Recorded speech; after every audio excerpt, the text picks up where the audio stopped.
Magandang buhay mga Ginoo at Binibini.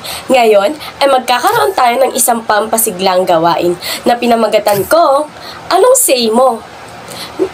Ako ay mabibig kasi na ilang mga pangungusap at nais kong hulaan ninyo kung ano ang ipinahihiwatig ng pangungusap na ito. Handa na ba kayo?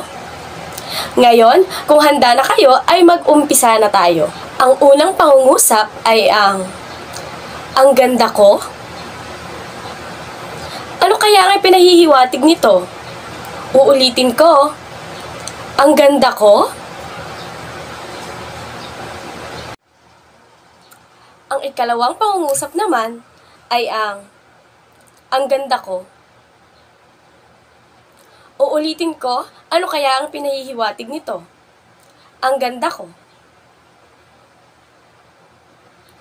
Ngayon ay dadako na tayo sa pangatlong pangungusap. Ang ganda ko. Ano kaya ang pinahihiwatig nito? Uulitin ko ba? Okay, ulitin natin. Ang ganda ko.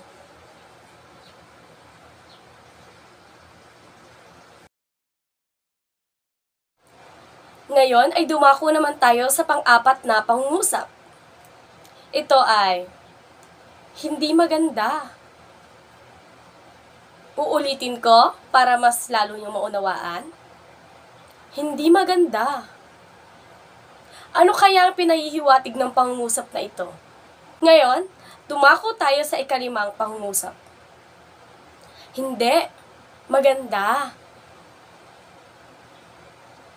Ano kaya ang pinahihiwatig nito? Uulitin ko. Hindi maganda.